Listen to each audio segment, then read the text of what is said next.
Good morning, greetings friends, and welcome to The Bright Side, your nutritional program dedicated to the understanding of the vast world of nutrition and nutritional supplementation. I'm your host, Pharmacist Ben, nutritional pharmacist from Boulder, Colorado. I use nutritional supplements where other healthcare practitioners use toxic pharmaceutical drugs and sometimes deadly medical procedures. If you suspect that there are natural nutritional roads to your health and vitality and well-being, and to addressing your health challenges, whatever they may be, but you don't know where to begin, you have come to the right place. As you listen to The Bright Side every day, you are more and more in control of your body, you are more and more knowledgeable, and you know you can overcome any health challenge.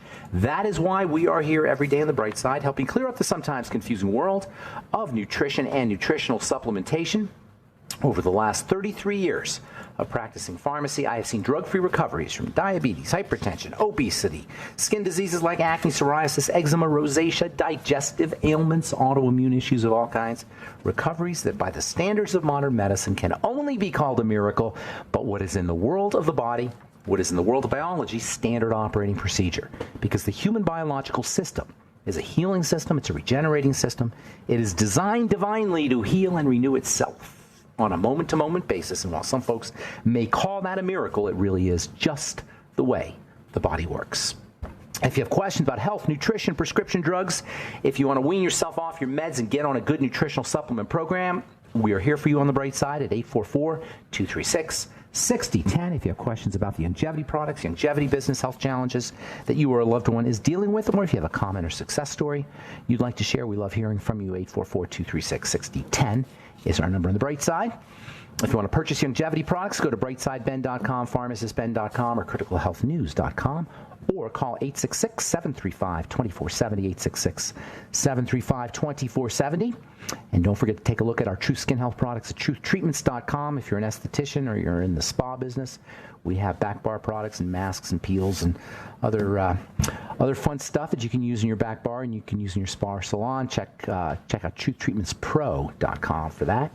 And then all our other Truth Treatments are available at truthtreatments.com. Truthtreatments.com, never any preservatives, fragrances, fillers, waxes, emulsifiers, silicone, oil, water, nothing your skin doesn't need or doesn't want in any of our Truth Treatments. They're all up at truthtreatments.com, truthtreatments.com. All right, welcome back to The Bright Side. We have been talking about, I'd have to say my personal favorite subject in the world of health and nutrition and biology and the human body, and that's the cell. This is a show where we glorify the cell. The cell is the interface between the magical, mystical world of the quantum and the molecule and the living force. It's the first place life begins, at the level of a cell. Subcellularly, at the atomic level and at the molecular level, that's not really considered to be living. Although, I'm not going to say that maybe someday in the future they'll find that these things are living, but for now, the fundamental living entity is the cell. Drugs work subcellularly, that is, they work on the molecules, or they'll work extracellularly. Sometimes they'll work on some of the chemistry that's going on in the tissues, but they don't work at the level of the cell itself, because the cell is not stupid. The cell isn't going to voluntarily take in the medicine. The cell has a menu from which it eats, and that menu is what we call the mighty 90 essential nutrients and a few other things, like maybe some glucose and carbon dioxide, etc. A few things, but basically it's the mighty 90 essential nutrients. That's the cell's menu. That's what the cell has evolved over 3.5 billion years to eat. Everything else is considered to be a poison. Now, there are some substances that human cells have learned to work with that come from plant cells, but for the most part, those are not nutritive. There are some. You maybe include some of those things. But certainly, the vast majority of the stuff we put in our mouths isn't what a cell wants. In fact, even under the best of circumstances, most of the food that we eat is excreted, and only small amounts of the food, even if you're eating lettuce and broccoli and tomatoes. Most of the components of food are excreted. It's a very small part of the food that we eat that and this is under the best of circumstances, but for most of us, we are indulging ourselves in foods that the cells cannot work with. That are not providing the cells what it needs to work with. And disease is inevitable. When we talk about the digestive system all the time, it's because you can't give the cells what it needs without a fully functioning, healthy digestive system. Not to mention the fact that once the digestive system starts to break down, toxicity accumulates. Point being, it's all about the cell. Little, tiny, conscious, intelligent computer system that's capable of learning and making countless, billions of trillions of choices per second at the quantum level, at the energy level. How this happens is beyond even imagination, let alone comprehension, how all this happens. It turns energy into matter, and it turns matter into energy. Both. It goes both ways. It turns energy into matter and matter into energy. It's a submicroscopic nuclear reactor that goes both directions. Breaking down a nuclear reactor creates energy from matter, and a cell does that, but it does it the other way around too. And it does it with intelligence and consciousness. Yes, consciousness of a cell. The latest thinking in biology is that a cell is conscious, that it has a certain ability to make, well, it makes decisions. And this is now something that scientists are beginning to conclude, that a cell has consciousness. Cellular consciousness is a real phenomenon. The good news is that because its conscious knows what to do, we don't really have to do much. That's the really good news, because the cell knows what to do. This miraculous little conscious being has a certain understanding of how to operate in the environment that it's in, and it can actually adjust. It can adjust to a lot of crapola and a lot of starvation and a lot of suffocation. It can adjust to all of the things that we abuse it with, but the problem is when we over-abuse it. That's the really astounding thing about a cell. A cell is very forgiving. A cell will repair itself in the face of damage. A cell will down-regulate itself when there's not enough nutrition. It'll slow down when there's not enough nutrition or there's not enough oxygen. You have to really starve it or really suffocate it or really toxify it to get into the cell death, which of course is we do all the time. All we got to do to keep the cell healthy is give it the resources it needs. A cell will move towards the good stuff and away from the bad stuff. This humble little cell will move towards food and away from poison. But you know what? A cell doesn't really feel pain or pleasure. It's just operating in a fashion that is appropriate for itself. It somehow knows what's good for it. It's not because it hurts the cell. There's no pain that a cell feels. There's no pleasure that a cell feels. It's just somehow it knows, computer-like, where to go, where to move towards. All we got to do is give it the resources, keep the cell's environment clean, and it's on its own. When I say the environment, I'm talking about the water it's swimming in. A cell is swimming in an ocean. That's another cool metaphor there.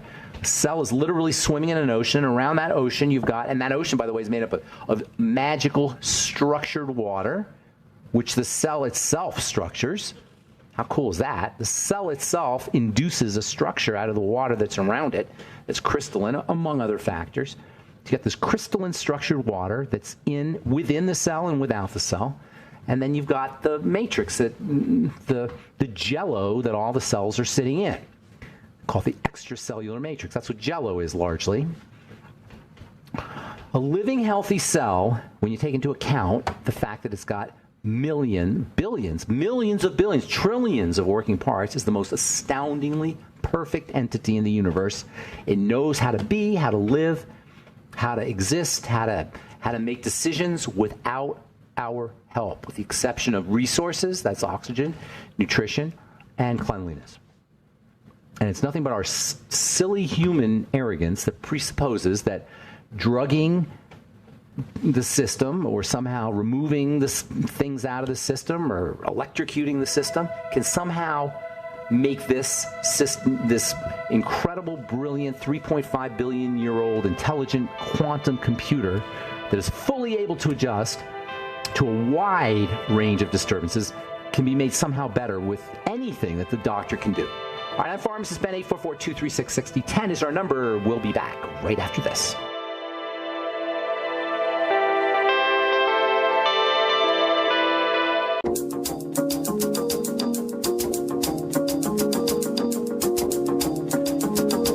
back on the bright side. Got lines open 844-236-6010. I'm Pharmacist Ben, and we're on the air Monday through Friday, 8 to 9 Pacific and 10 to 11 Central, and 24/7 at brightsideben.com. On the archive page, you can purchase longevity products at brightsideben.com, pharmacistben.com, or criticalhealthnews.com.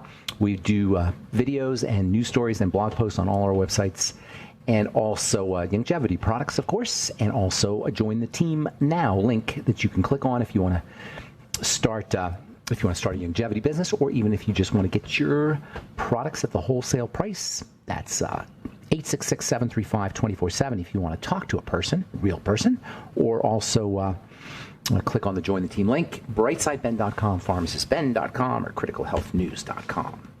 All right, so we've been talking about this kind of seemingly abstract idea about health, but it's really very relevant. We live in this quantum world, which seems weird and airy-fairy in Boulder, Colorado, and hippy-dippy. The quantum world is hippy-dippy, classically. Things appear, they disappear. It's the ultimate example of how what seems to be weird and new age is really pretty hardcore scientific. The quantum world has been verified. There's no science that has been verified to greater accuracy and with greater consistency over the course of repeated experiments than quantum science. It doesn't get any more scientific than quantum, but things in the world of the quantum, things appear and they disappear. And in the world of the quantum, the mind trumps matter. In the world of the quantum, everything is consciousness. In the world of the quantum, but we still live in the world of the material, and that's okay for our cars and our food, agriculture, maybe. I mean, but more and more, there's nowhere where we don't lose power by not working quantum. And health is a classic example of it. Biology is quantum. Things appear and disappear. It's mind over matter. Everything is connected. The basic principles of quantum theory have not moved into the mainstream, and that doesn't serve us because quantum makes us powerful as individuals. Quantum means that we can control our reality and the way our bodies show up internally with our thoughts. Because in quantum, everything comes from consciousness. Everything is consciousness. Everything is thought. Everything is the mind. Or mind. If it's not our mind, it's mind, big mind, whatever. The point is that we have control. If you go with the reductionist, materialist medical model, we don't have control anymore. At that level, we're just going to fall apart and we're going to break and we're going to have to use drugs and we're going to have surgeries. The formula of good health in the new quantum age, in the 21st century, does not involve medicine. The formula of good health from a physical perspective and longevity from a physical perspective, health equals oxygen plus nutrition minus toxicity. That's what I've been saying for years. Only thing you need to do is you need to breathe the system, feed the system, and eliminate toxicity. Now, movement is probably also important, I will say, but that's not a thing really, but dynamism is definitely important, and that's why we have the fourfold square of health. Nutriate, oxygenate, move, and rest. But from the things, the solid things that we have to interact with in terms of the body, it's oxygen, nutrition, and toxicity, minus toxicity. Oxygen plus nutrition minus toxicity. I talked to a guy this weekend. His son, he told me his son was going to die. And I said, what's up? Your son's going to die? He says, yeah, my son's going to die of lupus. And I'm getting ready. I'm bracing myself. His son was 30 years old. He says, I know my son's going to die of lupus. It's like, I didn't want to say anything, but I felt like saying something. Are you kidding me? You're just going to resign your son to death, an early demise, because he has a diagnosis? How about if we figure out what the lupus is and we go in, we deconstruct it? How about if we figure out what an autoimmune disease is at the basic fundamental level and we start to break it down? Autoimmune disease is an immune disease. An immune disease is an inflammatory disease. An inflammatory disease is a defensive response. A defensive response is a response to an attack. Let's figure out the attack. Let's figure out the offending agent. I mean, it's these simple little things that it doesn't take a lot. It's not complicated. This guy, he was no dummy. He was a smart guy. he was just disempowered. He was disempowered by a mind virus, by a meme. This is a perfect example of elevating memes, beliefs, mythologies, diagnoses, known facts over mechanisms, over science, over cellular engineering, cellular biochemical engineering, cellular and biochemical engineering. We want to start thinking mechanistically. How is it that things work? How is it that they show up? How is it that they happen? How is it that my blood pressure is high? How is it that I have an autoimmune disease? What is going on structurally, mechanistically? How is it happening? Instead of just taking the doctor's diagnosis as gospel. Yesterday we got a call, I think it was Carl, the truth raider, about myasthenia gravis. Okay? Myasthenia, these diagnoses are a classic example of how silly this whole idea of the modern medical model is, where we just diagnose and then treat the diagnosis. We don't treat the body, we treat the diagnosis. Myasthenia gravis. I have seriously weak muscles. You go to the doctor, you say, I got seriously weak muscles, doc. So he said, oh, you have myasthenia gravis. Who cares? We want to know why. Who cares that it's myasthenia gravis? I want to know how is it that the body is inflaming, that the muscles are inflaming, and the immune system is being activated. This is what it means to be a critical thinker, and you want to do it in your life, but you especially want to do it in health. Especially we want to be critical thinkers with our skincare products, with our nutritional supplements, with the foods we eat. This takes work, however. The brain doesn't like to work. The brain is very interesting. We have economical brains. The brain works with shortcuts, heuristics, Heuristics, heuristics. A heuristic is a mental shortcut, and these heuristics give us survival advantages, and so we evolved with them. The brain doesn't like to work. It won't work if it doesn't have to. Sometimes you got to make quick decisions, so it goes with shortcuts. Unfortunately, in the last 150 years or so, since the late 1800s or the middle of the 1800s, human beings have become very proficient at manipulating the heuristics of other human beings, because we started to learn motivations, what motivated people. This was Sigmund Freud's great contribution to society is that he said in the 1800s, in the middle of the 1800s, that human beings operate and are motivated and make choices and decisions from places that they don't know exist. Oh, there's some interesting potential there. If we could figure out how to tap into other human beings' motivations from these places that they don't know exist, we can make some money. That's called marketing. That's how marketers started and advertising started.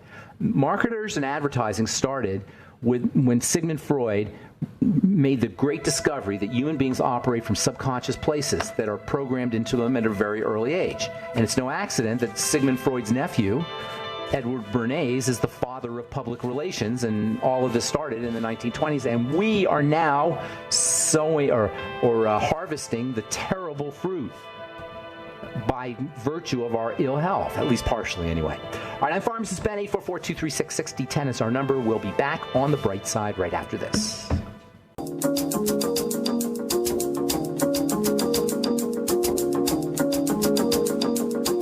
Okay, we are back on the bright side with lots of lines open for you at 844-236-6010, 844-236-6010. We'll get your numbers here momentarily. Check out our Truth Skin Health products at truthtreatments.com and all the longevity products at brightsideben.com, pharmacistben.com, and criticalhealthnews.com. You can call 866-735-2470 as well if you want more information. All right, we'll get your calls here in just a moment from the journal Cancer Research. Could gut bacteria drive the spread of breast cancer? New research in mice has discovered that disrupting the gut microbiome, that is the universe of bacteria that live in the intestine. When we say gut, we mean the intestine, may result in more aggressive breast cancer. Why would that be?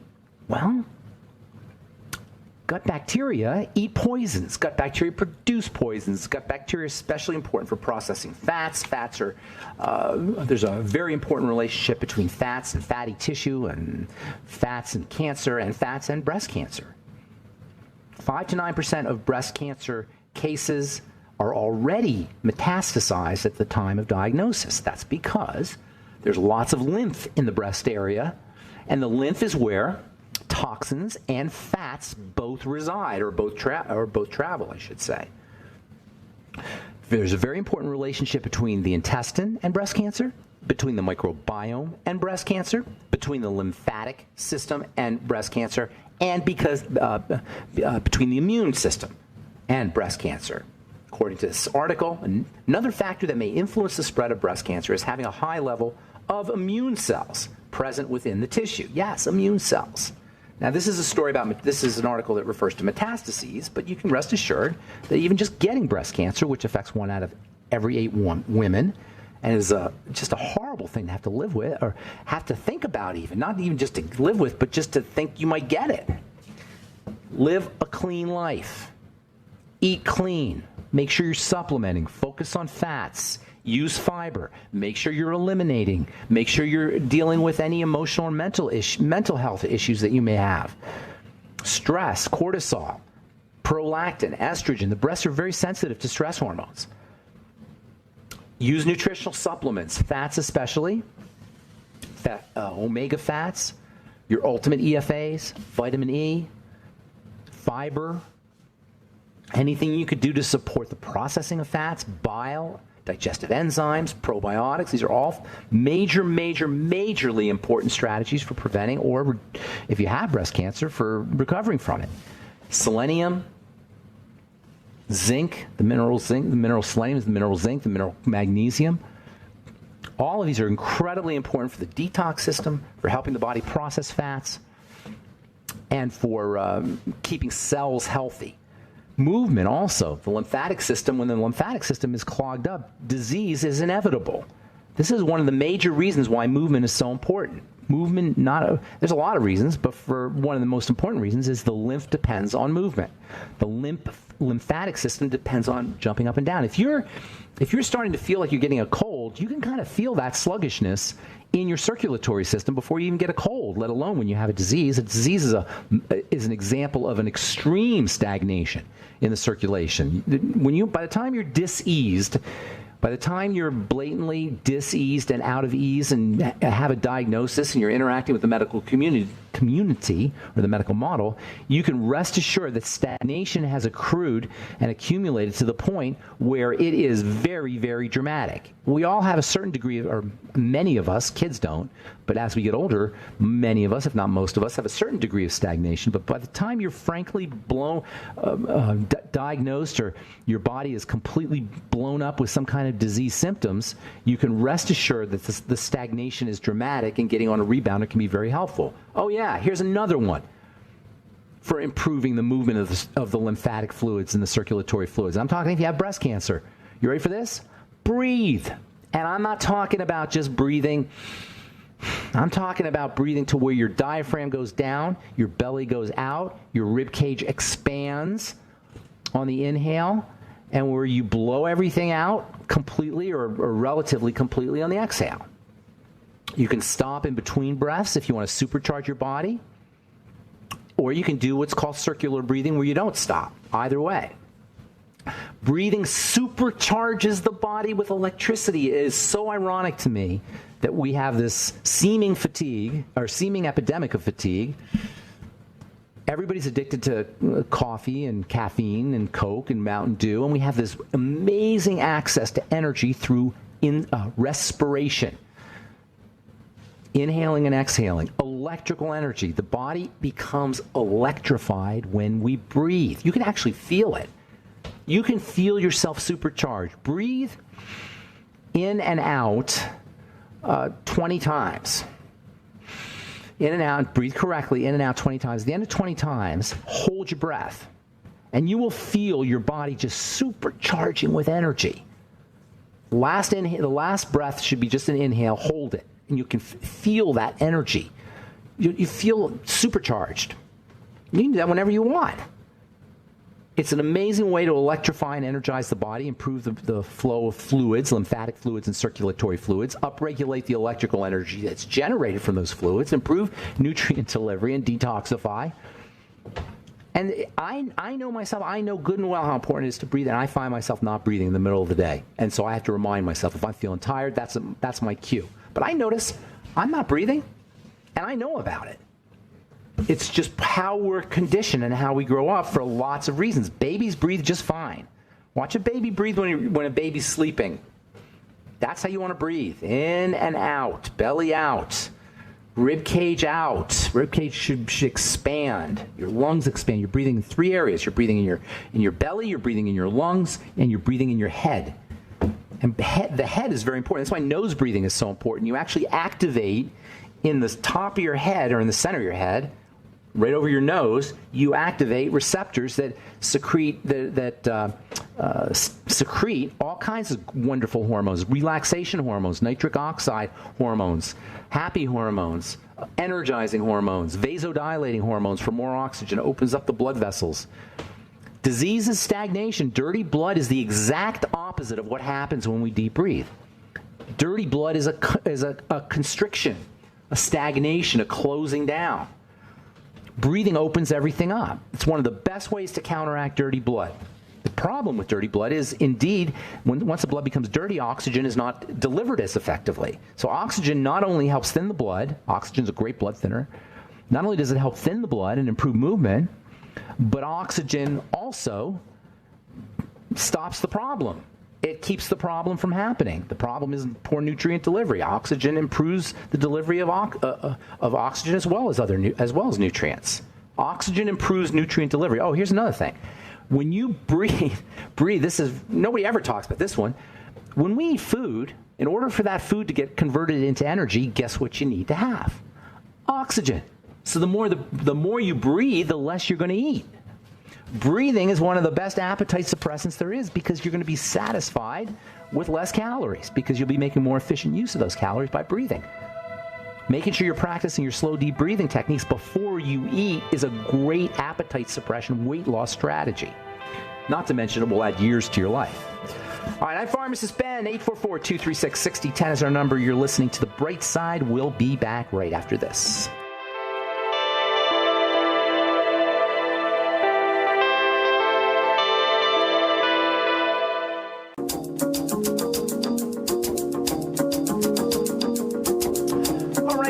On the bright side, 844-236-6010. Lines open for you. Time to hit the phones, and let's say good morning to my friend Barry. What's up, Barry? How you doing, buddy? Yes, good morning. Good morning. Yes, I have a friend who has a real bad ear infection that was causing him a lot of pain, and what can my friend do about this? And also, he has a wax buildup in his ear. Could this be causing the ear? How old is he? He's about 7, 8 years. Say again now? 7, 8. 7 years. Okay, so here's the deal with wax. If you have a lot, and it can be a real problem for a lot of folks. If you're secreting lots of waxes, typically that's one of the ways the body will try to protect itself from toxicity. It's a form of elimination of toxins. So usually it happens a lot when we get older, just because toxicity accrues and our ability to handle it gets poorer and poorer with age. So it's not uncommon. Yes, it could have something to do with the ear infection, absolutely.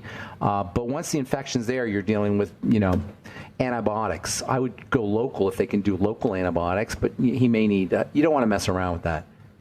Ear pain is very, very unpleasant. But I would be getting him on a good nutritional supplement program, making sure he's taking care of the basics. All right. Good? Yeah. Also, I'd like to ask you, what is it that make I don't eat processed meat, potatoes, things like that. But I was curious as to what makes it so bad. Meat and potatoes? Yeah, processed meat. Processed meat. I got you. Well, for one thing, you don't know what the meat is. Okay? Because the processed meat tends to be meat that's... The way you make processed meat is you take a bunch of parts, you add a bunch of enzymes and chemicals to the parts and create a soup out of those parts. And then the soup is solidified and gelled up, and then they slice it up. That's what bologna is. That's what I'm thinking of. That's a classic processed meat. Now, it's not all meat is processed to that extent where it's made into a soup. Can you imagine this? A slurry, basically. Not a soup, but a slurry. Can you picture this, Barry? You take a bunch of parts, like noses and tails and, whatever parts people aren't going to eat. You put it together, you grind it up, and you throw it into a vat with a bunch of chemicals. The chemicals turn that meat into slop. That slop is liquefied, and they make a uniform solution out of it, and then they harden it, and then they slice it. Does that make sense? That's the first step. Now, the thing about that right there is a problem, because you're getting all the chemicals that dissolve the meat. You don't know where the meat is from. You don't know what kind of animals that were treated. You don't have any idea what it is. That's the first problem. But then secondly, because it's pure protein, they have to use heavy-duty antibiotics and heavy-duty chemicals to prevent anything from eating those things. That's what the nitrates are. So, number one, you don't know what you're getting. Number two, you don't know what kind of excipients are added to it. And number three, you got the preservative issues. All of that comes together to form what I think is the single worst type of food a human being can ingest. And it's close. There's other things too. Hostess Twinkies are right, and cupcakes and stuff like donuts. They're right up there too. But I would have to say, because of all the stuff that's in this processed meat, that makes it that puts it number one on the list of crappy things to eat, in my opinion. Does that help? Yes. Also, if I have time, I'd like to ask you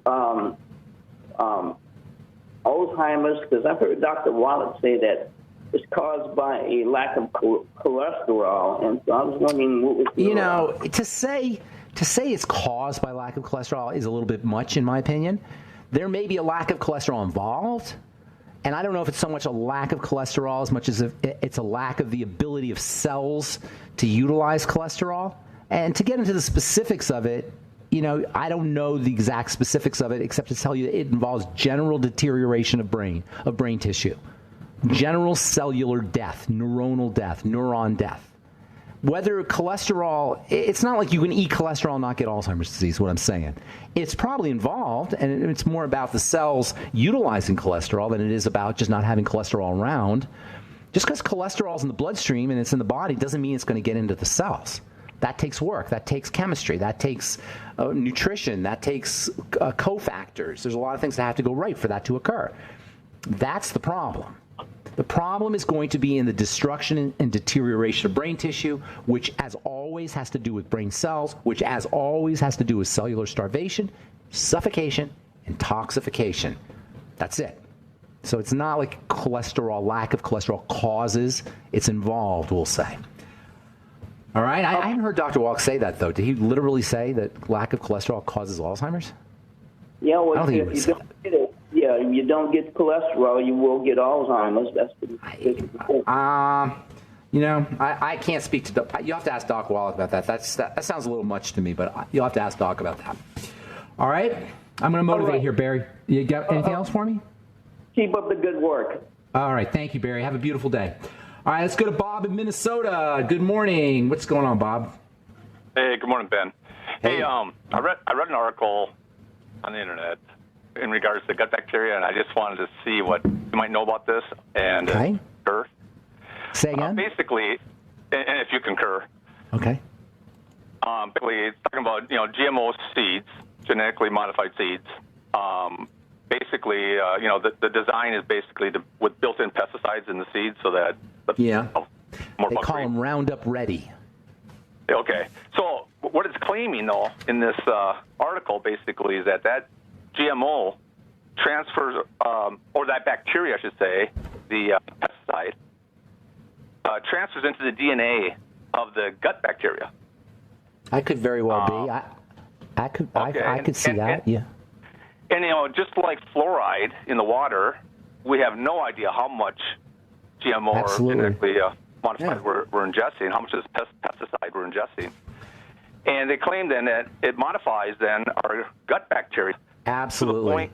To the point where our gut bacteria become living pesticide factories.